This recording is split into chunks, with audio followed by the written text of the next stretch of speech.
plaisir.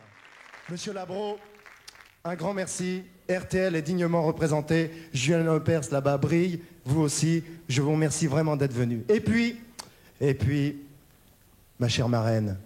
Eh oui, car elle n'est non seulement la marraine de Johnny, mais la mienne aussi. De temps en temps, il faudrait peut-être remettre là aussi les pendules à l'heure. Hein. Je trouve que tu le dis pas assez souvent. Oui, Lynn, un jour, nous étions tous les deux chez toi, je crois. Et tu m'as récité un merveilleux poème. J'ai l'impression que ce soir-là, tu m'avais offert quelque chose de tellement rare, tellement confidentiel, une matière tellement précieuse. J'ai envie de transmettre le message à ces enfants. J'ai envie que tu viennes réciter ce poème. Et pour une fois, tu vas pas les descendre, les marches, mais tu vas les monter avec moi. Viens donc, Maline, viens.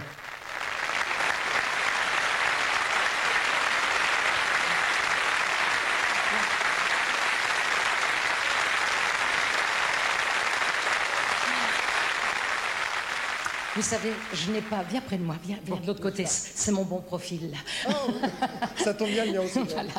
Non, je n'ai pas beaucoup de filleuls. J'ai 2 filleuls dont je suis très fière. Il vient de vous dire, Johnny Hallyday, que j'avais présenté dans une émission de télévision quand Johnny avait 17 ans. Et il y a quelques années, Jean-Luc, bien sûr. Je suis très fière. J'aime beaucoup mes filleuls, j'aime beaucoup Jean-Luc, son talent d'artiste, mais j'admire beaucoup l'être humain, sa générosité. Je crois que personne mieux que lui pouvait mener cette action, parce que personne mieux que lui connaît dans ce monde de violence l'importance, la valeur de la famille, parce qu'il a cherché une famille toute sa jeunesse, toute son enfance. Et je crois qu'il n'y a rien de plus beau dans une maison, d'avoir un papa et une maman, et pour le papa et la maman, d'avoir un enfant. Et là, j'en viens au poème.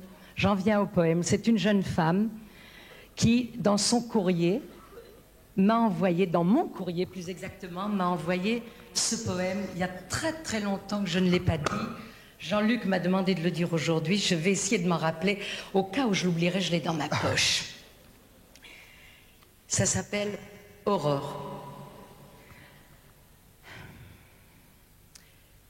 J'aurais dû m'appeler Aurore.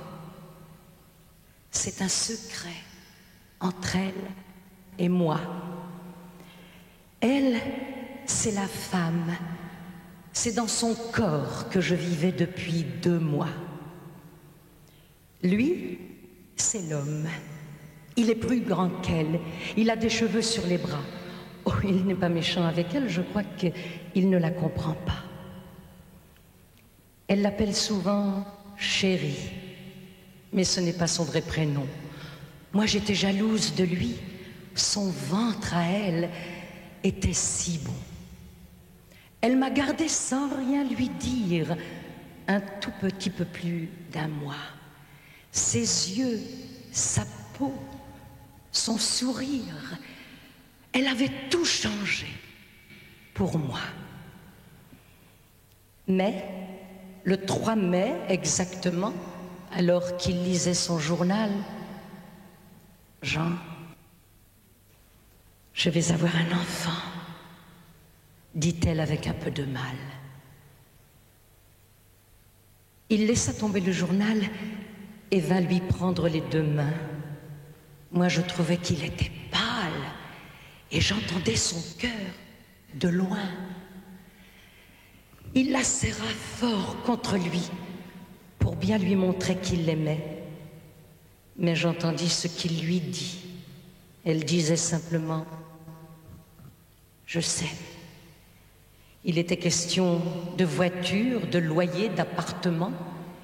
Il lui a même dit « Je te jure, chérie, ce n'est pas le moment ». Elle n'a pas souffert. Moi non plus. Ils appellent ça la technique. Mais elle a pleuré. Je l'ai su quand elle sortait de la clinique. J'aurais dû m'appeler Aurore. C'est un secret entre elle et moi. Et le soir, quand elle s'endort, je sais qu'elle pense encore à moi. C'est un poème de Julie Darbois.